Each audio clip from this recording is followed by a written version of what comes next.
Óli, Blikar í bikarúrslit, hvernig hljómar það? Það hljómar mjög vel. Hvernig bara fannst þér leikurinn þar? Bara í jafnvægi lengst af.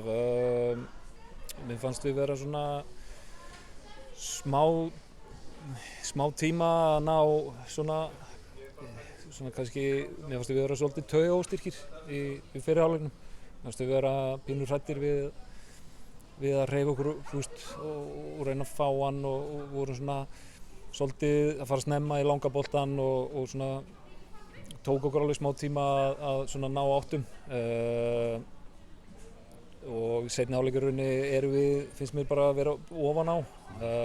Náttúrulega ekki opinn leikur en mér fannst pressan okkar að vera góð og mér fannst þau ekki hleypa þeim upp völlinn og mér fannst þau svona líklegri aðilinn og svo náttúrulega fá inn þetta mark sem að náttúrulega gerir gæfi mun fyrir okkur að þeir þurfa að fara stíga eins upp úr sínu og taka meira áttur og þá opnaðist þetta countdown fyrir okkur.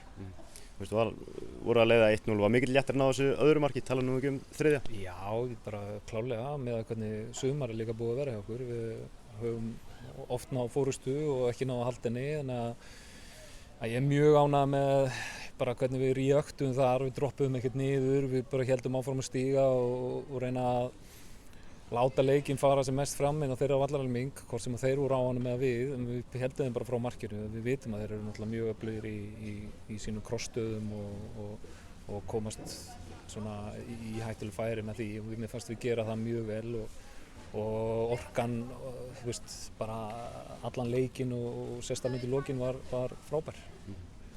Fara á Laugardalsvöll og mæta annarkvort Aftureldingu eða Fylki, þú vilt væntanlega fá þína menn eða eitthvað?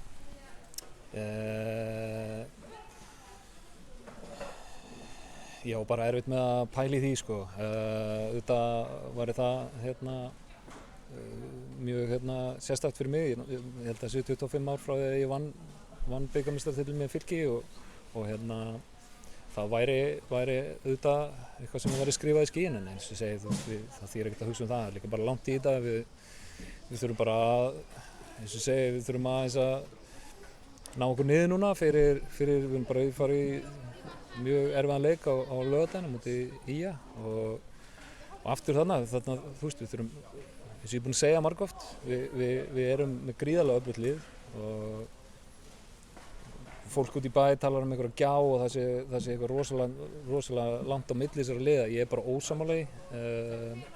Ég veit að taflan lýgur ekki en það er á okkur. Við þurfum að passa að þetta sé orkustigið og þetta sé viljinn í hverjum einasta leik, á milli leikja, inn í leikjum, megum við aldrei láta það droppa. Þess að þegar við erum on og erum aggressífir og hugrakir og þorum, þá erum við mjög góðir.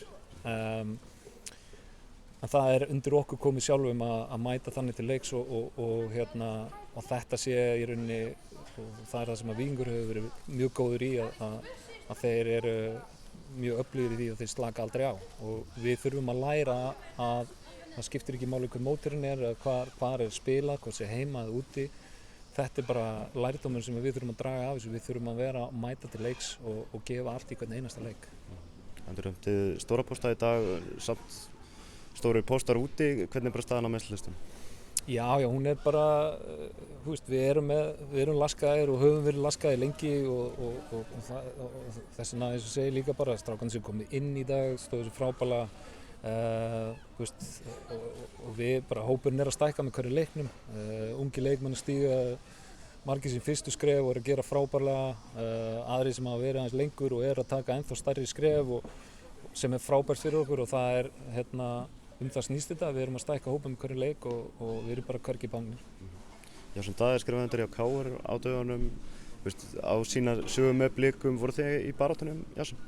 Já, við áttum við Jason, þannig að það er bara hans val, en það er klárt að við höfum áhuga að fá hann.